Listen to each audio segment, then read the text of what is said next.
Like what you believe, I don't actually think that we are enemies, because I believe Ephesians chapter 6, that the battle isn't against flesh and blood, but against principalities and rulers of darkness. And I think all of us are enemies of God by nature, but God came through Christ to reconcile man to himself, irrespective of whatever nation we came from. So I don't think of myself as better or less than you. I think that we're all humanity. We're all under a curse of sin by our own disobedience. We've broken God's law. Here's the problem with the law. We cannot keep the law. The law is supreme and shows us that we fall short of his glory. So God came in a man and fulfilled the law in Jesus Christ, and then saved us not by keeping the law, but by faith apart from the law. When our faith is in the one, in the Christ, the Messiah, his righteousness is given to us as a gift. And so I stand before God justified because he is my salvation, he is my righteousness. And that can be the same thing for you if you go to Christ, but not by your own righteousness, not by your own obedience to the law, but by your submission to Christ and accepting his gift to fulfill the law.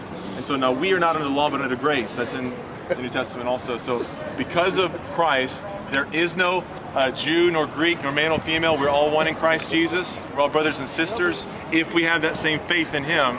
And so the gospel is simply the good news, right? That all of us, all of mankind can be reconciled to him by faith. That's right. By faith in Jesus Christ. How long was that? 2 minutes. 2 minutes. Okay, so thank you. Notice you didn't use the Bible not one time. Bring it out! Do you notice that this is the problem that we have with you and your whole people? You speak from your heart. And I know it feels real good and warm and cozy inside. But what you said isn't in the Bible. You basically took a whole bunch of scriptures and tried to basically mash them together to say what it is that you wanted to say. He mutilated Matthew 5:17. Because now I want to deal with it. This is the problem with Christianity of the world. Yes, we're talking about false Christianity. The problem is that y'all have a whole bunch of feelings and opinions, but nothing is substantiated through the entire Bible. It's all, hold on for a second.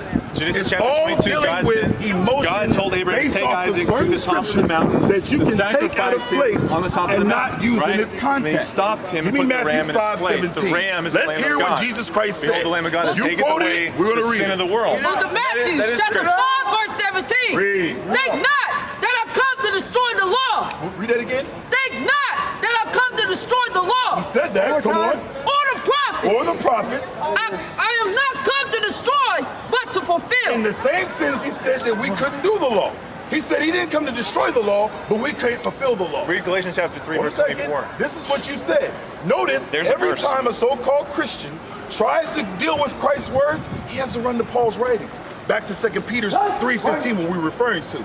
It's hard to be understood. So whenever you can't understand something, when the laws of God come out, it doesn't settle in your spirit. You know why? Because we don't have the same spirit. No, it doesn't. Listen, one second. The scripture says, the Spirit beareth record with our spirit that we are the sons of the living God. The laws weren't given to you, therefore you will refuse for all your life to keep God's commandments, because they won't enter in. Hold on one second. Give me Hebrews 8. What are you doing? Hebrews 8.